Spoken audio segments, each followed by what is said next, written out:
everyone, welcome back. Come bake some sourdough graham crackers with me. Okay, let's go ahead and get started. I pre-measured all the ingredients out, so this video should go a little faster. So first we're gonna whisk together the dry ingredients. In this bowl, I have 380 grams of all-purpose flour. You could use whole wheat flour, you could use a mixture of the two, but because this is the first time I'm making the recipe and I'm not sure how the liquid content is going to be, I went with all-purpose flour because whole wheat absorbs water a lot more and it could make it a drier dough. And this is the first time I'm doing the recipe, so I want to see how it behaves. So to this 380 grams of all-purpose flour, we're going to add 6 grams of baking soda, 3 grams of ground cinnamon, 3 grams of salt,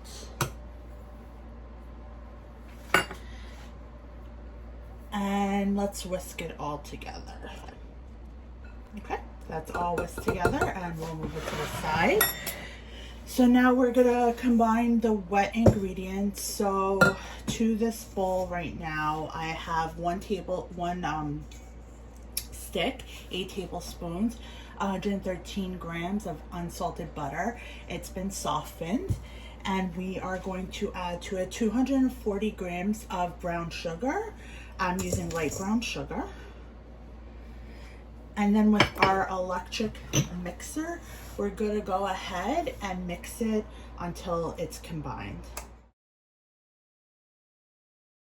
Okay, so pre-measured out, we have 110 grams of sourdough discard and 110 grams of honey. I put it in one, and we're going to add it into our bowl.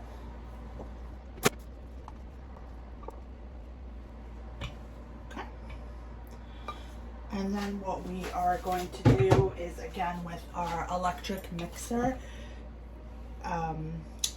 combine it. Okay, then to this we are going to add 15 grams of vanilla extract. And then just do a quick combine. Now we can go ahead and unplug our electric mixer and grab a rubber spatula. So now at this point, what we're going to want to do is we're going to want to pour our dry ingredients on top of our wet ingredients and mix together with a spatula.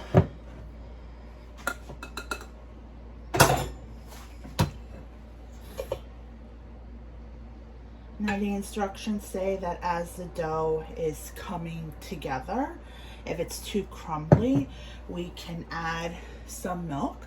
So up to 20 grams of milk. So I already pre-measured that if we're going to need it. But let's see what happens when we combine this.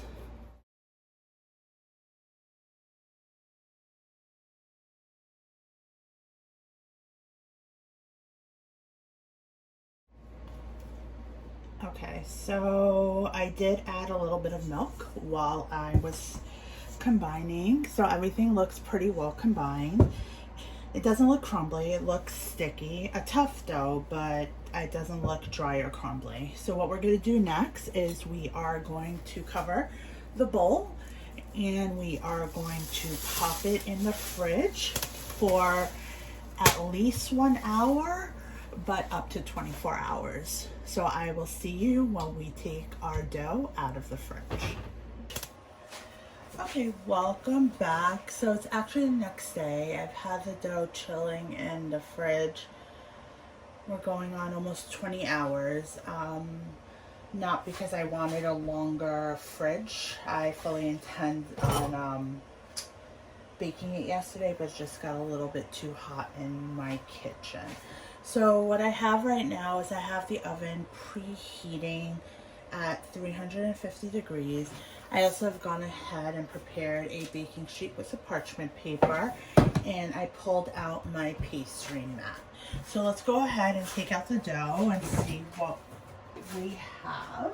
And we're also actually, before we look at the dough, I'm gonna flour the surface well because I do not want the dough to stick. So I'm just gonna go ahead and use my all-purpose flour to do that.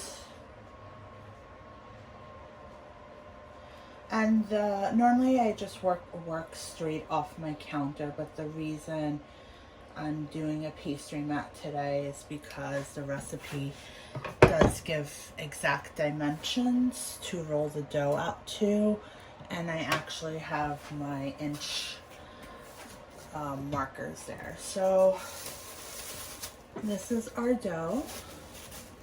It's a pretty stiff dough actually. So let's go ahead and,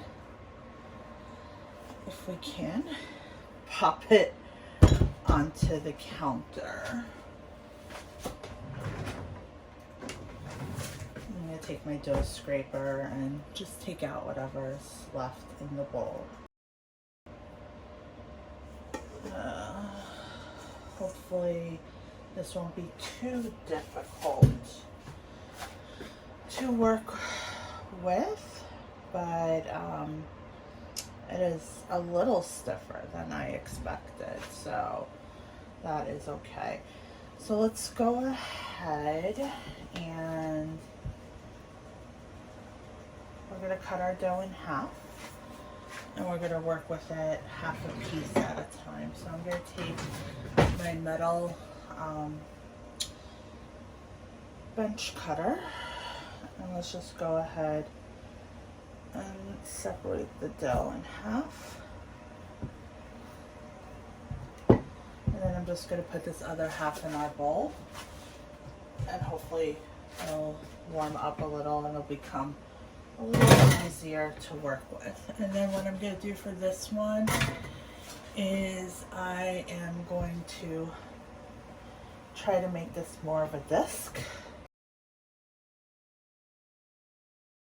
Let's go ahead and add more flour to the bottom of this mat.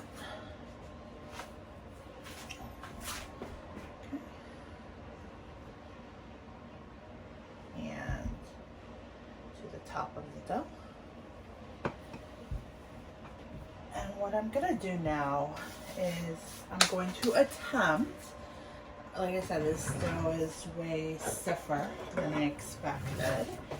I'm going to attempt to roll this out into a rectangle that's 15 by 11 inches. So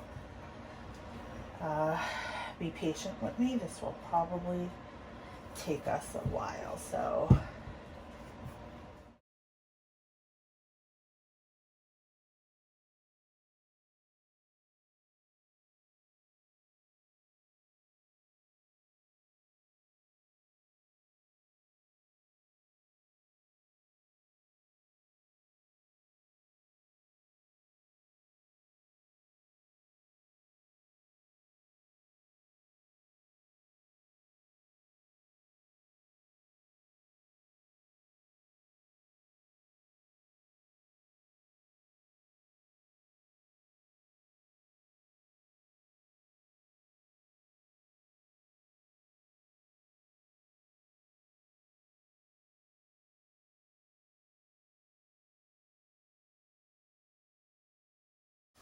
alright, so I was definitely having a really tough time with that dough, so I went ahead and improvised, and although they're not perfectly shaped, I rolled it out into the thickness that I thought works for graham crackers, and I laid it out on this parchment paper. So what we're gonna do now is with a fork, and the reason I showed you that struggle is because I want you guys to know baking is not easy, it's not perfect, especially if you're an immature baker like me. So let's go ahead and we're gonna poke these with a fork so that it doesn't puff up. And the only reason I'm not putting this down on my counter is because I plan on actually rolling out the other dough. and I film it. I will film it, and hopefully I have better success in this first time. But poking the holes is, just like I said, gonna make sure that the crackers do not puff up. I mean, the dough smells great, so I'm hoping it'll come out good. And you know, with more practice, I'm sure my skills will improve. And if not, I'm not a professional baker, so as long as it tastes good, I am happy. So we're gonna go ahead and pop this into the oven for 12 to 15 minutes. I'm gonna do a check-in at 10 minutes, and we'll be back once I pop it out of the oven.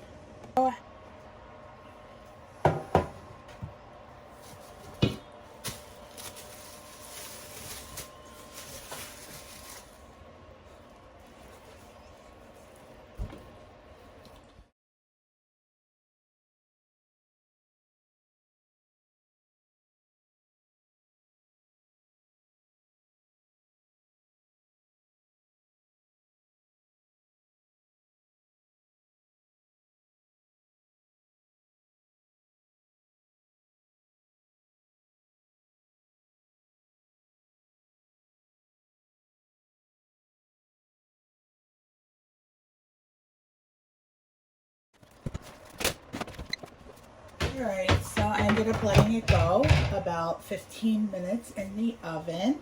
They're not the most perfect looking things, but they look like graham crackers. I've gone ahead and taken out my cooling rack, and then what I'm going to do is I am going to actually let them set a little bit more on the baking sheet. So I also recorded, I think I had a bit of a learning curve. I still went by instinct, not quite the instructions on rolling out the other half of the dough. So that's in the oven right now. So what I'm going to do is I'm going to let this cool on the pan for about 10 minutes, and we'll come back, take it off the pan, and do our analysis of how the graham crackers came out. All right, so there you have it. We have our graham crackers. They kind of look like graham crackers, so let me just go over about some stuff I would do differently. So rolling the dough was tricky for sure. So I think rather than try to attempt to do it at that 15 by 11, I'll go by what I think is the appropriate thickness and adjust that way. The other thing I would say is, because the crackers do expand in the oven, I probably would do it in 3 batches to make it a little bit more uniform. But ultimately, how do they taste? Let's go ahead and try one.